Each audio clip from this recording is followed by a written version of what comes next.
Iran ने अभी recently Pakistan पे हमला किया। हुथी बागी सऊदी अरेबिया की गवर्नमेंट के साथ लड़ते रहे। तो तेल के जहाज जा रहे होते हैं और जो कार्गोस जा रहे होते हैं। यूएस और यूके ने हुथी बागियों के जो ठिकाने हैं उनको निशाना भी बनाया है। पाकिस्तान के लिए बड़ा शॉकिंग था। ईरान के वजीर खारजा और पाकिस्तान के प्राइम मिनिस्टर की मुलाकात हुई है। एक ग्रुप है जैश अल अदल के नाम से, बलोचिस्तान लिबरेशन आर्मी और बलोचिस्तान लिबरेशन फ्रंट।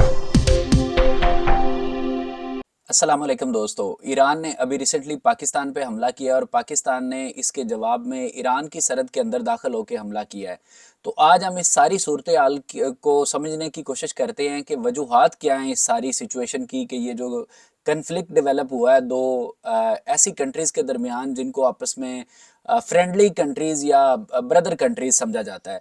तो पहले हम ईरान के माइंडसेट को देख लेते हैं कि पाकिस्तान पे हमला करना कोई ईरान का पहला हमला नहीं है, बल्कि ईरान की जो मुदाखलत है वो मुख्तलिफ मुल्कों में कई सालों से जारी है। ईरान हमेशा से हमास की मदद करता रहा है जब भी उनका इसराइल के साथ कोई कन्फ्लिक्ट हुआ है। तो अभी भी जो वार हो रही है हमास और इसराइल के दरमियान, तो ईरान मुसलसल हमास को हथियार भी दे रहा है और उनकी मदद भी कर रहा है। इसी तरह से हमास इसराइल वार की वजह से ही ईरान शाम पर भी हमले करवा रहा है, ऐसे ग्रुप्स को सपोर्ट कर रहा है जो शाम पर हमले कर रहे हैं। फिर हुथी बागी हैं यमन में, और पिछले कई सालों से ईरान इन हुथी बागियों की मदद करता रहा है और ये हुथी बागी सऊदी अरेबिया की गवर्नमेंट के साथ लड़ते रहे। और अभी रिसेंट अगर इनकी कार्रवाइयां देखें हुथी बागियों की, तो ये जो तेल के जहाज जा रहे होते हैं और जो कार्गोस जा रहे होते हैं, मुख्तलिफ मुल्कों के दरमियान ट्रैवल कर रहे होते हैं, उनको ये निशाना बना रहे हैं। यानी जो ग्लोबल ट्रेड हो रही है उनको निशाना बना रहे हैं हुथी बागी। यही वजह है कि यूएस और यूके ने हुथी बागियों के जो ठिकाने हैं उनको निशाना भी बनाया है। तो ये तो सारा थोड़ा सा मैंने पर्सपेक्टिव बताया कि ईरान का जो माइंड सेट है वो पूरी दुनिया में मदाखलत कर रहा है, उनका ये माइंड सेट है। अब इस हमले पे आ जाते हैं कि उन्होंने जो पाकिस्तान पे किया है ये क्यों किया है। तो जनाब, ये ईरान ने जो जवाब पेश किया है वो जवाब ये है कि एक ग्रुप है जैश अल अदल के नाम से। ईरान का ये कहना है कि ये ग्रुप ईरान में मुख्तलिफ कार्रवाइयाँ कर रहा है, दहशत गर्दी की कार्रवाइयाँ कर रहा है, और ये ग्रुप बैठा हुआ है पाकिस्तान में। और यही वजह है कि ईरान ने इस ग्रुप के लोगों को टारगेट बनाया है, ना कि पाकिस्तानी लोगों को। ये जैश अल अदल ग्रुप कौन है? ये एक सुन्नी मिलिटेंट ग्रुप है जिसको ईरान ने बैन किया हुआ है और ईरान के मुताबिक इन्होंने कार्रवाइयाँ की हैं। अगर हम मिसाल के तौर पे देख लें तो पिछले महीने दिसंबर 2023 को ईरान का एक सूबा है पाकिस्तान के साथ, सिस्तान एंड बलोचिस्तान प्रोविंस। इस सूबे में एक ईरानी चौकी थी जिसको निशाना बनाया गया इस दहशतगर्द ग्रुप की तरफ से, जिसका नाम है जैश अल अदल। इसे दहशतगर्द ग्रुप मानता है ईरान। और 11 जो पुलिस वाले थे वो हलाक हो गए इस कार्रवाई में। ये पिछले महीने की बात है, दिसंबर 2023 की। तो यही वजह है कि ईरान ने जवाब बनाया कि ये ग्रुप कार्रवाइयाँ कर रहा है ईरान में, तो इस ग्रुप के ठिकानों को निशाना बनाया ईरान ने। अब जब ईरान ने ये हमला किया तो ये पाकिस्तान के लिए बड़ा शॉकिंग था। शॉकिंग था कई वजूहात की बिना पर, लेकिन मैं आपको दो बड़ी वजूहात बताता हूँ कि ये क्यों शॉकिंग था। पहली वजह, ईरान और पाकिस्तान के ताल्लुकात बहुत अच्छे हैं, दोनों ब्रदर इस्लामिक ममालिक हैं, और ईरान वो पहला मुल्क था जिसने पाकिस्तान बनने के बाद पाकिस्तान को एक्सेप्ट किया था। दूसरी वजह जो इससे भी बड़ी है वो ये है कि अभी स्विट्जरलैंड के शहर डेवस में एक वर्ल्ड इकोनॉमिक फोरम की मीटिंग हो रही है, जहां पे इस हमले से सिर्फ एक दिन पहले ईरान के वजीर खारजा और पाकिस्तान के प्राइम मिनिस्टर की मुलाकात हुई है।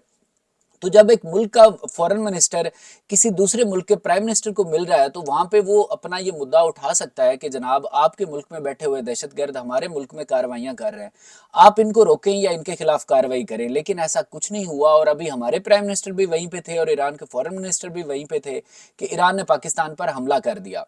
और उससे बड़ी शॉकिंग बात ये हुई कि उस हमले के बाद बजाय ये कहने के कि ईरान कहता कि हमसे गलती हो गई, गलती से हमारे हमारे हमसे मजाइल दागे गए उस ठिकाने पे, या कोई इस तरह का जवाब पेश करता, उन्होंने ऐसा कुछ भी नहीं किया। बल्कि ईरान के फॉरेन मिनिस्टर ने सीना तान के कहा कि जनाब, हमने पाकिस्तान के अंदर दाखिल होकर कार्रवाई की है और आइंदा भी हम सरहद का जवाब नहीं बनाएंगे, जहां पे भी हमारे दुश्मन होंगे हम उनके खिलाफ कार्रवाई करेंगे। तो अब पाकिस्तान के लिए ये मजबूरी बन गया था कि इसका जवाब दिया जाता, क्योंकि पाकिस्तान एक न्यूक्लियर पावर है, और अगर एक न्यूक्लियर पावर अपनी सरहद की हिफाजत नहीं कर सकता तो फिर क्या फायदा है ऐसी न्यूक्लियर पावर का। तो पाकिस्तान की चूंकि मजबूरी बन गई थी, तो पाकिस्तान ने फिर ईरान में जाके दाखिल होकर ये कार्रवाई की है। और जो पाकिस्तान ने जवाब बनाया इस कार्रवाई का, वो बनाया है कि पाकिस्तान ने कहा है कि हमने ये कार्रवाई की है बलोचिस्तान लिबरेशन आर्मी اور بلوچستان لبریشن فرنٹ کے خلاف۔ یہ دو دہشت گرد تنظیمیں ہیں، بلوچستان لبریشن آرمی اور بلوچستان لبریشن فرنٹ، جو کہ بلوچستان جو پاکستان کا صوبہ ہے وہاں پہ دہشت گردی کی کارروائیاں کر رہے ہیں۔ تو یہ تو تھا ایک سارا پرسپیکٹیو۔ اب ہم اگر اس کے اثرات پہ آ جائیں کہ اس کے اثرات کیا مرتب ہوں گے، تو پہلے ایران کے حوالے سے دیکھ لیتے ہیں۔ دیکھیں ایران کے لیے یہ بڑی تشویشناک بات ہے، کیونکہ ایران نے پہلے ہی پوری دنیا کے ساتھ بگاڑی ہوئی ہے۔ ایران کے اسرائیل کے ساتھ ہمیشہ سے برے تعلقات رہے ہیں، اچھے تعلقات نہیں ہیں۔ اسی طرح سے ایران کا امریکہ کے ساتھ کئی سالوں سے کنفلکٹ چل رہا ہے اور پورے ویسٹ کے ساتھ کنفلکٹ چل رہا ہے۔ پھر اسی طرح سے ایران کی سعودی عربیہ کے ساتھ نہیں بنتی، کیونکہ ایران ہوتھی باغیوں کو سپورٹ کرتا رہا اور ہوتھی باغی سعودی عربیہ کے خلاف لڑتے رہے۔